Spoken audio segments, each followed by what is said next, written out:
Next, we're going to explore Leo. the Office Clipboard. The Office Clipboard holds multiple items, up to 12, and we can position those elements anywhere we want, in whatever order we want. The Office Clipboard is enabled as soon as you cut or copy more than one item without pasting it first. Because we shut it down before, the other way to get to the Office Clipboard is by going to View, Toolbars. Here you will see a list of all 16 different toolbars available to you in Word. Most of them will only be activated as you need it or as you're working with specific features. Here we have the clipboard. Click left to turn it on. Here you will see the elements that are currently stored in the clipboard. Let's try one more. I'm going to take this text and I'll copy it. Now I could use my Copy Toolbar button or go to the Edit menu. But on the clipboard is a Copy button. To see what the clipboard is holding, simply point to each one of these icons for a brief description. The clipboard might also have PowerPoint graphics, Excel data, or data from other Windows programs. And we can simply paste it anywhere into a Word document. I'm going to reposition this toolbar as we can with other floating toolbars by simply grabbing the title bar and moving it up towards the top. As you can see, the clipboard can hold up to 12 different items. Here we have a button to paste all, so you could collect elements from different parts of a document or other documents and put them all in one place. You can also clear the clipboard. Let's move to a different location and see how this works.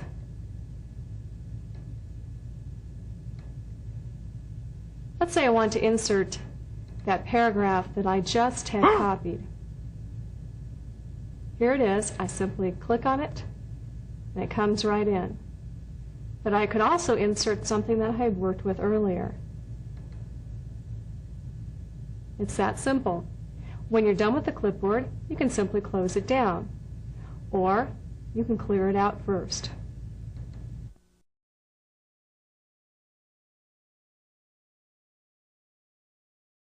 As you're selecting text, moving and copying information, and making other changes to your text, you don't have to be overly concerned about making mistakes.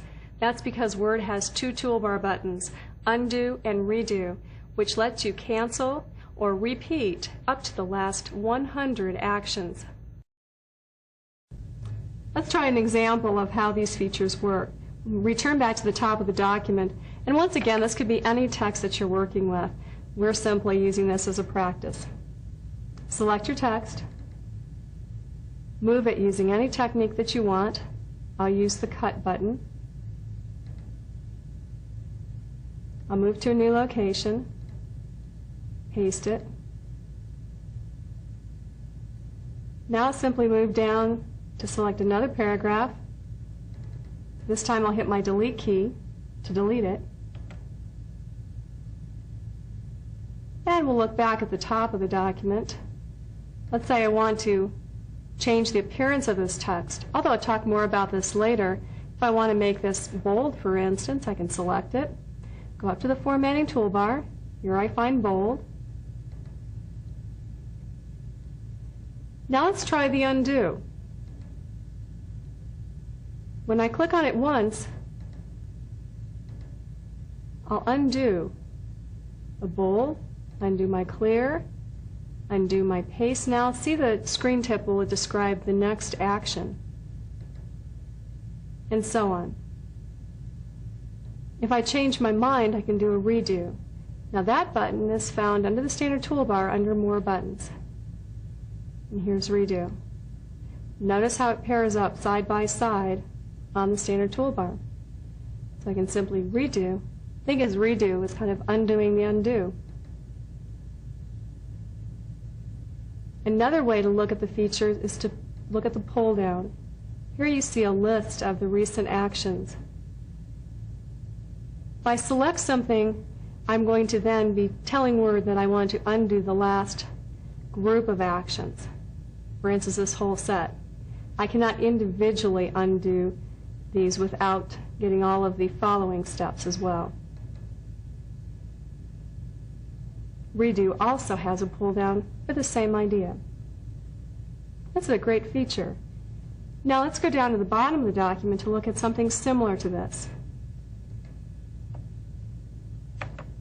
Word also makes it easy to repeat the last action that you performed, such as typing text, deleting, or changing the appearance.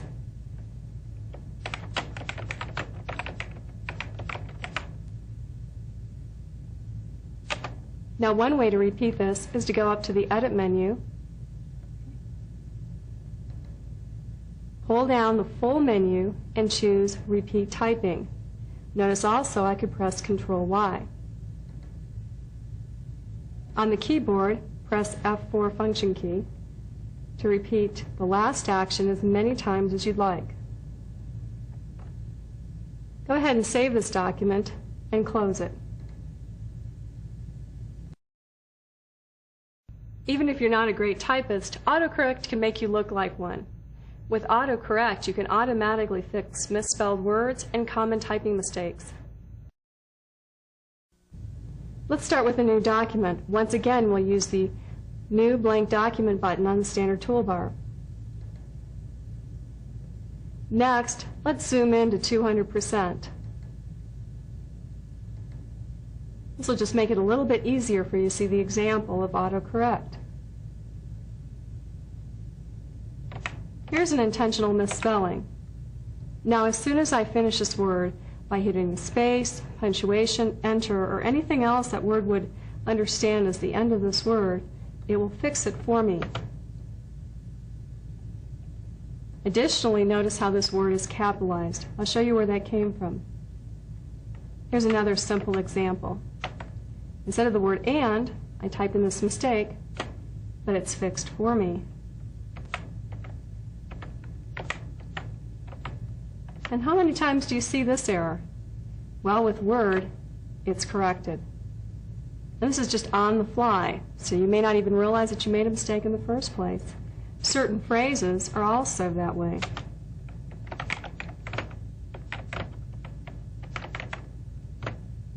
Notice how this got changed. If you don't want to change that word 2000 makes, just click the Undo button. And what this will do is automatically tell AutoCorrect not to make that correction the next time around. Have you ever forgotten to turn off the cap lock key and started typing your text? Well, Word fixes this mistake as well. It even recognizes the days of the week. In this example, I forgot to turn off the cap lock, but Word will automatically fix the word, capitalize properly, and turn off the cap lock for me.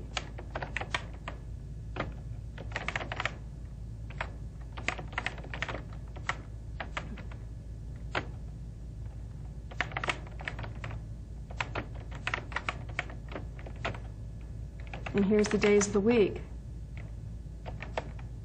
Notice as well that autocomplete. Well, that would be one way to fix it. If I keep typing, though, AutoCorrect will fix it for me anyways.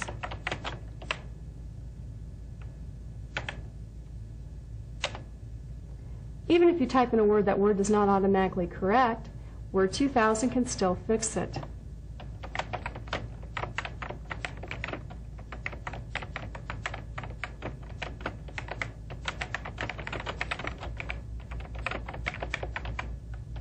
I'll hit the Home key to return back to the beginning. With the red zigzag, this indicates that this is a spelling error, or at least something that's not in the Word spelling dictionary. Several ways this could be corrected. There are several ways I could correct this. And one is, once again, by working with that auto spell feature and doing a quick fix. Right mouse button. Here I could select from the suggestions.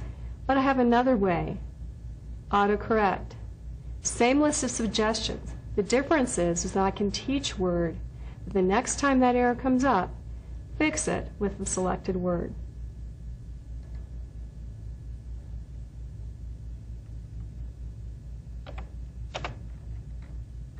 Now I'll use the word again.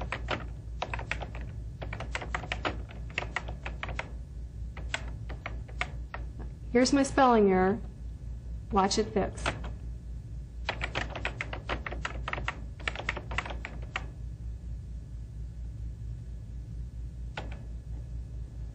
That's a great tool.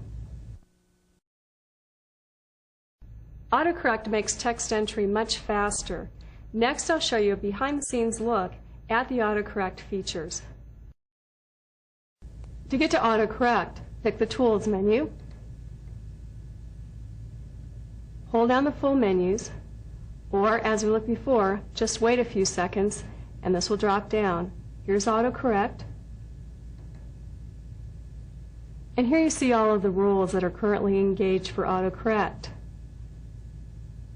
If you hold down the Shift key too long for typing, this will be fixed. Capitalization, cap lock, and the most important is replacing text as you type. The list on the left-hand side indicates what you type in, whether it's an error or a shortcut. The list on the right-hand side is what you will get as a result. Scroll down and look at some of the things that are in your list. There literally are hundreds of options, plus you can customize and add your own entries as well, or remove anything that you might want.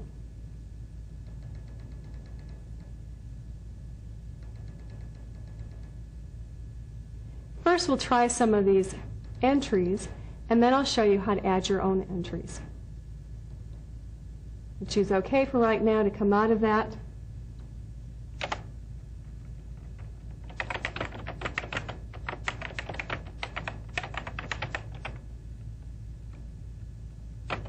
Notice how this next line will automatically be capitalized.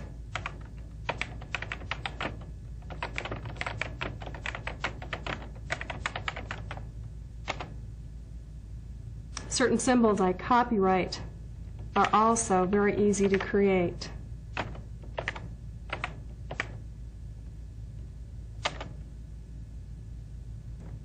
Next, I want to create a shorthand for something that I type in frequently.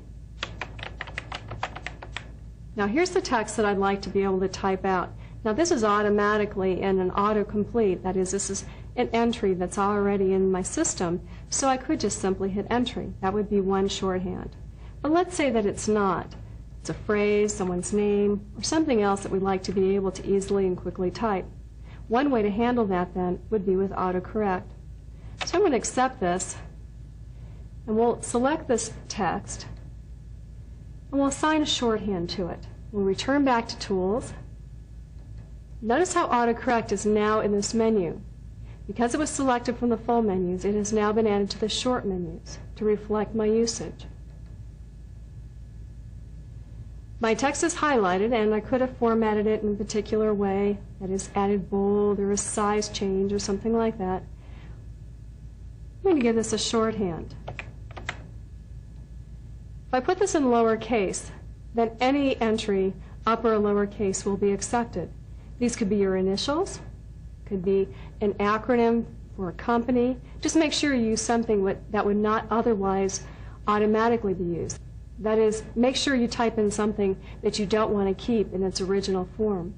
We'll add this to the list, and we can continue creating other entries. For right now, though, we'll close.